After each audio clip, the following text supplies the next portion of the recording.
सभी मीडिया बंधुओं को मेरा नमस्कार। आज 30 जनवरी 2024 को आज बजट का पहला दिन रहा और आज नेता विपक्ष राजा इकबाल जी ने आज अपनी स्पीच से उसकी शुरुआत करी और उसी बजट पर चर्चा हुई जो कमिश्नर साहब द्वारा बनाया गया है, जो पिछले महीने दिसंबर माह में उन्होंने सदन में पेश किया था। हम दिल्ली की जनता की बात करना चाह रहे थे, हम दिल्ली की जनता के कामों की बात करना चाह रहे थे, हम उन वादों की बात करना चाह रहे थे कि जो वादे हमने दिल्ली की जनता को किए हैं, जनता ने उम्मीदों से जिताकर भेजा है। बट आज बहुत ही दुख हुआ कि आज जो नेता विपक्ष हैं उन्होंने बजट पर चर्चा ना करते हुए अपनी स्पीच को पॉलिटिकल स्पीच बनाया। पूरे सदन का जो माहौल है उसमें एक ऐसी पिक्चर दिखाई कि बजट पर चर्चा ना होके वो दिल्ली सरकार की बातें ज़्यादा कर रहे थे और सदन में नगर निगम के कामों की चर्चा कम कर रहे थे। हमारा एक ही मकसद है कि जो बजट हम दिल्ली की जनता के लिए बनाएं, हम उन वादों को पूरा कर सके जो माननीय मुख्यमंत्री अरविंद केजरीवाल जी ने किया। सदन का माहौल शांतिपूर्वक आज भारतीय जनता पार्टी ने इसलिए रखा क्योंकि आज नेता विपक्ष की जो स्पीच थी वो पॉलिटिकल थी। सदन वो जगह है जहां पर हम ऐसे प्रस्ताव लाते हैं जो दिल्ली की जनता के कामों के हैं, ऐसे प्रस्ताव लाते हैं जो एम्प्लॉइज के हित के हैं, ऐसे प्रस्ताव लाते हैं जो व्यापारियों के हित के हैं। पर दुर्भाग्यपूर्ण आज नेता विपक्ष ने पूरे सदन को एक राजनीतिक माहौल दे दिया। और मैं कहना चाहूंगी इस मीडिया के माध्यम से भारतीय जनता पार्टी को कि बहुत ही महत्वपूर्ण सदन था। अभी आने वाले समय में हमारा फिर 5 फरवरी, 6 फरवरी, 7 फरवरी 3 दिन और सत्र चलेगा और बजट पर चर्चा होगी कर्टन मोशन लगने के बाद, अमेंडमेंट्स के बाद। और जो आम आदमी पार्टी की सरकार द्वारा जो बजट पेश किया जाएगा वो पहला बजट होगा 8 फरवरी को। और मैं आश्वासन देती हूं ऐसा बजट होगा जो दिल्ली की जनता के हित में होगा, नगर निगम के कामों के हित में होगा, कर्मचारियों के हित में होगा, व्यापारियों के हित में होगा। सिर्फ और सिर्फ भारतीय जनता पार्टी की तरह राजनीति नहीं करना चाहते। हम सदन में बैठे हैं, पब्लिक रिप्रेजेंटेटिव हैं, जनप्रतिनिधि हैं, जनता ने चुनकर भेजा है। आज कामों पर चर्चा ना करते हुए कितना एलोकेट बजट कौन से हेड में किया गया इस पर चर्चा नहीं की गई। सिर्फ और सिर्फ उस चर्चा को, उस स्पीच को एक राजनीतिक रूप दिया गया। तो मैं भारतीय जनता पार्टी से ये दरख्वास्त करती हूं कि 5 फरवरी, 6 फरवरी, 7 फरवरी को भी चर्चा है। ऐसा माहौल ना बनाएं कि जिससे सिर्फ जो सदन का जो माहौल है राजनीतिक हो जाए। दिल्ली की जनता को काफ़ी उम्मीदें हैं और ऐसा बजट बनाएंगे हम। पहला जो सबसे बेसिक रिस्पॉन्सिबिलिटी है नगर निगम की है वो सफाई व्यवस्था को लेकर है, उसको दुरुस्त करने का बजट होगा। और रही बात ऐसे कामों की जो स्टैंडिंग कमेटी के बिना रुके हुए हैं, आप सब भी जानते हैं, पूरी दिल्ली की जनता जानती है, अधिकारी जानते हैं कि स्टैंडिंग कमेटी का गठन ना होने की वजह से वो सभी काम नगर निगम के मेजर रुके पड़े हैं, जिसके लिए हमने सुप्रीम कोर्ट का दरवाजा खटखटाया। फिर हमने ऐसा प्रस्ताव लाया कि जब तक स्टैंडिंग कमेटी का गठन नहीं हो जाता तब तक वो सारे अधिकार हाउस को दे दिए जाएं। सुप्रीम कोर्ट का अभी हम इंतजार कर रहे हैं कि कब अपने निर्देश दें। हम चाहते हैं स्टैंडिंग कमेटी का भी गठन हो और जब तक गठन ना हो वो पावर हाउस को दिए जाए। और मैं ये भी आश्वासन देती हूं कि डीएमसी एक्ट का पालन किया जाएगा, लीगल तरीके से सभी कार्रवाई करी जाएगी। तो जो बजट हम लोग पेश करने वाले हैं आम आदमी पार्टी की सरकार का बजट, वो फाइनल बजट 8 फरवरी का होगा। भारतीय जनता पार्टी से मैं कहना चाहती हूं इस मौके पर जब कमेटियों का गठन नहीं हुआ, हमारे नगर निगम के बड़े बड़े काम रुके पड़े हैं, तो हम सबको मिलकर दिल्ली की जनता के कामों के बारे में सोचना चाहिए, ना कि सदन को एक राजनीतिक अखाड़ा बनाना चाहिए। तो मैं कहना चाहूंगी कि हम सबको ऐसे ही मिलजुल कर काम करना है, ऐसे ही एक अखाड़ा बनाकर दिल्ली की जनता का और नुकसान नहीं करना। अब मैं दरख्वास्त करूंगी नेता सदन जी से कि अपने विचार आज के सदन पर रखें। साथियों, जैसा कि आपको मालूम ही है कि आज बजट की शुरुआत हो गई है और आज जैसा कि हमेशा होता है, नेता विपक्ष ने आज अपने बजट के बारे में अपने विचार रखे। हमें बहुत आशा थी कि नेता विपक्ष हमें बहुत सारी चीज़ें समझाएंगे, बहुत सारे हमें सुझाव देंगे। बहुत दिल्ली की जनता के लिए बड़े चिंतित हैं, कुछ ना कुछ वो दिल्ली की जनता के बारे में हम सुझाव देंगे, और जो उनके अच्छे सुझाव होंगे उन्हें हम अपने बजट में समायोजित करने का प्रयास करेंगे, जिससे कि दिल्ली की जनता का फ़ायदा हो। लेकिन बड़े खेद के साथ कहना पड़ रहा है कि नेता विपक्ष के पूरे भाषण के अंदर कहीं भी कोई इस प्रकार का सुझाव नहीं था। एक रटी रटाई किताब थी, बजट नाम की तो उसमें कोई चीज़ ही नहीं थी। पहले भी विपक्ष के नेताओं ने अपने वक्तव्य दिए हैं, मैं भी विपक्ष का नेता रहा हूँ, मैं भी विपक्ष के अंदर रहा हूँ, मैंने भी अपने भाषण दिए हैं। हमेशा आंकड़ों के ऊपर बात की जाती थी, लेकिन आज पूरी उनकी बुकलेट के अंदर एक भी आंकड़ा नहीं है, सिंगल आंकड़ा भी, कि कितना पैसा कहाँ से आया है, कहाँ जाना है, किस मद के अंदर कम करना है, किस मद के अंदर ज़्यादा करना है। एक भी सुझाव नहीं था, केवल एक पेज भी कहीं ऐसा नहीं था जहाँ उसे आपको आंकड़े मिल सके। यह बजट आंकड़ों का खेल है। क्या आंकड़ों की आवश्यकता है, ना कि भाषणबाजी की आवश्यकता है। वो आंकड़े तो दिया ही नहीं, सुझाव तो कुछ दिया ही नहीं। मैं निश्चित तौर पर दिल्ली की जनता को आश्वस्त करना चाहता हूँ कि ये राजनीतिक भाषणबाजी अगर जो ये चलाते रहते, 15 वर्षों में इन्होंने दिल्ली की जनता के लिए काम किया होता, दिल्ली की जनता इनसे त्रस्त ना होती, तो आज ये चौथी बार भी बैठते ना। दिल्ली की जनता ने इनका ये हाल कर दिया। अब भी इनका नशा नहीं टूट रहा, अब भी केवल राजनीतिक बयानबाजी, कूड़े के पहाड़ की बात कर रहे हैं, किसी भी चीज़ की बात कर रहे हैं। वो समय आएगा 8 तारीख को, जब मैं अपना उसे फाइनलाइज करूंगा, उसके अंदर मैं हर बात का जवाब दूंगा और हर चीज़ को रखूंगा। लेकिन मैं दिल्ली की जनता को ये आश्वस्त करता हूं कि ये बजट दिल्ली की जनता का बजट होगा, आम आदमी का बजट होगा, गरीब का बजट होगा, सरकारी कर्मचारी के हित का, हमारे निगम के कर्मचारियों के हित का बजट होगा, दिल्ली की जनता के हित का बजट होगा, व्यापारियों के हित का बजट होगा। और निश्चित तौर पे दिल्ली स्वच्छ, सुंदर, और किस तरह से दिल्ली देश की राजधानी है, किस तरह से देश की राजधानी दिल्ली का नाम विश्व के अंदर एक अच्छे स्थान पे पहुंचे, ये हमारा प्रयास है। और उसी को देखते हुए पूरे का पूरा बजट बनाया जाएगा। और निश्चित तौर पे अभी तो ये आयुक्त महोदय का बजट है, आयुक्त महोदय के बजट पे बात कर रही है, हमने तो अभी कुछ किया ही नहीं है। हम जब बजट को फाइनलाइज करेंगे वो 8 तारीख को करेंगे, और 8 तारीख को आपको पता चलेगा हम दिल्ली की जनता के लिए क्या क्या करना चाह रहे हैं। हम किस तरह से कूड़े के पहाड़ हटाना चाह रहे हैं, हम किस तरह से सफाई की व्यवस्था को सुदृढ़ करना चाह रहे हैं, हम किस प्रकार से हमारी जो सड़कें खराब हालत में हैं, जो 15 वर्षों के अंदर इन्होंने इस तरह के हालात पैदा कर दिए कि गाँव की सड़कों की तरह बन गई, सारी चीज़ों का सुधार किया जाएगा। और निश्चित तौर पर दिल्ली की जनता का बजट होगा।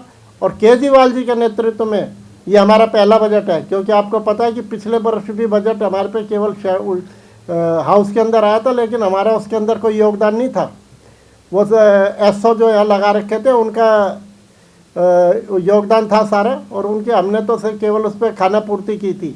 निश्चित तौर पे ये हमारा पहला बजट है, केजरीवाल जी के नेतृत्व में पहला बजट है।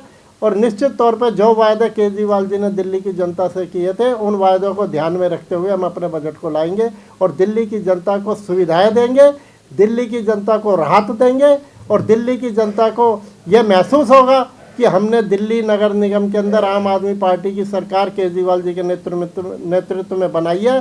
तो वो निश्चित तौर पर हमारा साथ देने वाली सरकार है, हमारे हित सोचने वाली सरकार है, हमारी समस्याओं का निवारण करने की वाली सरकार है। निश्चित तौर पर दिल्ली की जनता को हम भरपूर सुविधाएं देंगे।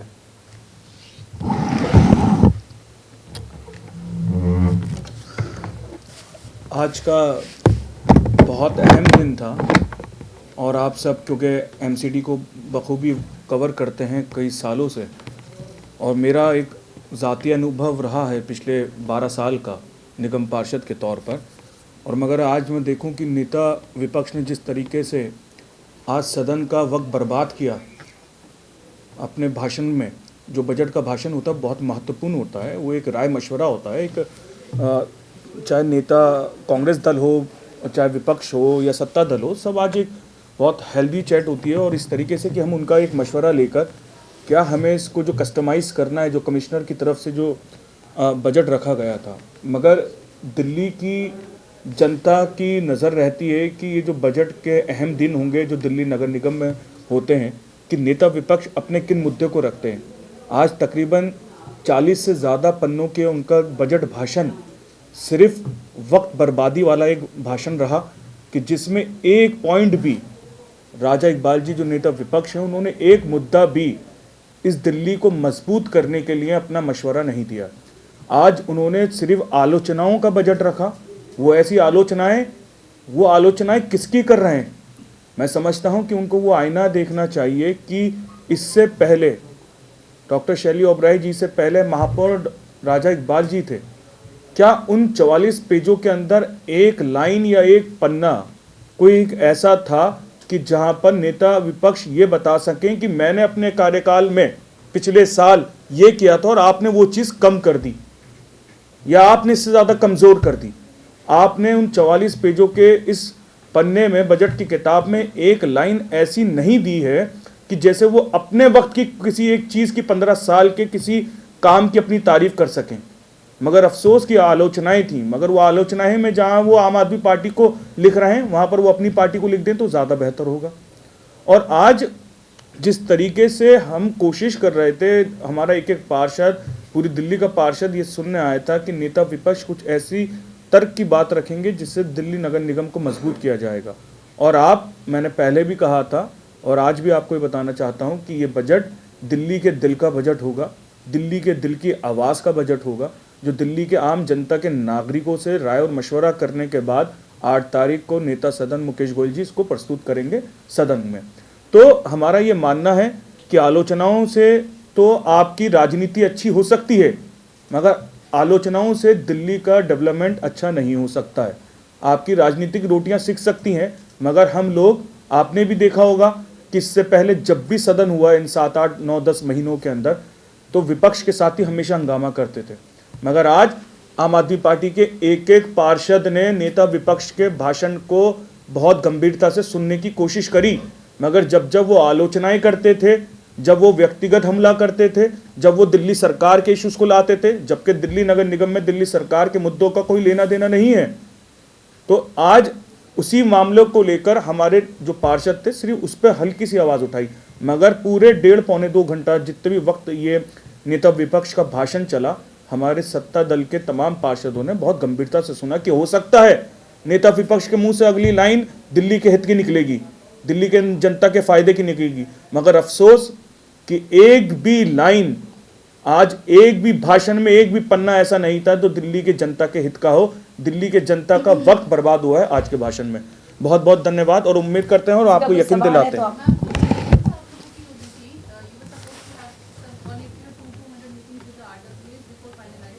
जी, हमने ली है, पार्षदों ने अपने अपने लेवल पर जो है अपने एरिया में मीटिंग ली है और हमने उनके सुझाव हैं उनको भी नोट डाउन कर लिया है और उन सबको हम इंकलकेट करने वाले हैं आने वाले बजट में। जो जो ज़रूरतें हैं वार्ड लेवल पर, कहीं पर सफाई व्यवस्था को दुरुस्त करने की बात है, कहीं स्कूलों को दुरुस्त करने की बात है, कहीं पार्क्स को ठीक करने की बात है, तो उन सभी सजेशंस को ध्यान में रखकर ही जो बजट है वो तैयार किया जाएगा।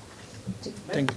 जो जोन का बजट होता है वो अपना होता है, फिर वो कमेटियों का भी अलग अलग बजट होता है, तो अलग अलग जोनल लेवल पे पार्षद भी इन्वॉल्व होते हैं और स्टैंडिंग कमेटी में भी होते, तो 3-4 जगह ऐसी हैं जहाँ पर पार्षद ऑलरेडी इन्वॉल्व रहते थे जी, लेकिन इस बार बड़ा डायरेक्ट हुआ, यानी स्टैंडिंग कमेटी भी नहीं है और सीधा आ गया और वो भी नेता प्रतिपक्ष के भाषण से शुरुआत हुई।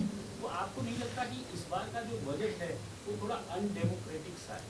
देखिए, मैंने अभी जब आपको बताया कि स्टैंडिंग कमेटी एक बहुत ही इम्पोर्टेंट बॉडी होती है एमसीडी, और जितनी भी मेजर पॉलिसीज़ हैं वो और फाइनेंशियल डिसीजंस हैं वो स्टैंडिंग कमेटी में लिए जाते हैं। अब अभी तक हम इंतज़ार कर रहे हैं कि सुप्रीम कोर्ट का जो निर्देश है वो आए, जो मनोनीत पार्षद का, और तभी जोनल लेवल के इलेक्शंस हम करा सकते हैं, दूसरी कमेटियों का गठन कर सकते हैं। हमने कोर्ट का दरवाज़ा खटखटाया, हमने एक स्पेशल हाउस बुला के उस प्रस्ताव को पास किया कि जब तक स्टैंडिंग कमेटी का गठन नहीं होता तब तक वो पावर्स जो है हाउस को दे दी जाए।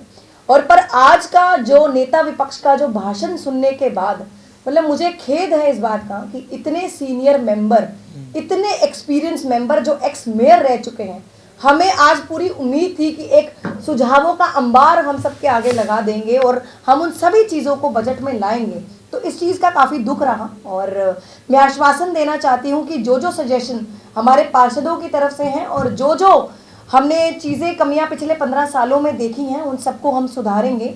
और जो जो कमियां आज सदन में गिनवाई गई हैं वो सब कमियां भारतीय जनता पार्टी के समय की हैं, जिसको हमें ठीक करना है। और अभी नगर निगम की जो स्थिति इन लोगों ने 15 सालों में खराब करी है, उसको पटरी में लाने का अभी 2 या 3 साल लग सकते हैं। और उन कमियों को छुपाने के लिए आज जो भारतीय जनता पार्टी का एक ही तरीका रहा है जुमलेबाजी का और शेरो शायरी का, जो शेरो शायरी और जुमलेबाजियां सदन में करी है, दिल्ली की जनता के कामों की गंभीरता तो आज उससे ही देख सकते थे हम। और आने वाले समय में दिल्ली की जनता को मैं आश्वासन देती हूँ, जो 8 फरवरी को जो हमारा फाइनल बजट जो हमारे नेता सदन मुकेश गोयल जी पेश करेंगे, वो दिल्ली की जनता के कामों का बजट होगा। आम आदमी पार्टी जो है, आम आदमी के लोगों का बजट होगा और वो हर काम होगा जो अभी तक पिछले 15 सालों में भारतीय जनता पार्टी करने में असफल रही है। धन्यवाद जी। क्या एमसीडी के स्कूलों में सीसीटीवी कैमरे लग नहीं सकते या आगे आप लोगों का प्लान है, क्योंकि 4 साल आपके पास है, क्योंकि अभी शास्त्री नगर में एक बच्चे के लिए बहुत ही बुरी तरीके से देखिए, तो आप जानती भी होंगी हमारी लड़ाई उन्हीं चीज़ों की है। हम स्टैंडिंग कमेटी के गठन की ही लड़ाई लड़ रहे हैं कोर्ट के द्वारा। और सीसीटीवी कैमरास की बात हो, जो हमने वैकेंसीज निकाली थी चौकीदार की, डेटा एंट्री ऑपरेटर की, सफाई कर्मचारियों की, ये सभी होल्ड पर इसीलिए हैं क्योंकि स्टैंडिंग कमेटी का गठन नहीं हो पाया। और रही बात ये सब कामों की, जैसे ही स्टैंडिंग कमेटी का या गठन होगा या वो पावर जब तक हाउस को दे दी जाएगी, तो ये सभी जो हम पॉलिसीज, जो प्रस्ताव हैं जो पास कर चुके हैं सदन में, उन सबको इम्प्लीमेंट किया जाएगा।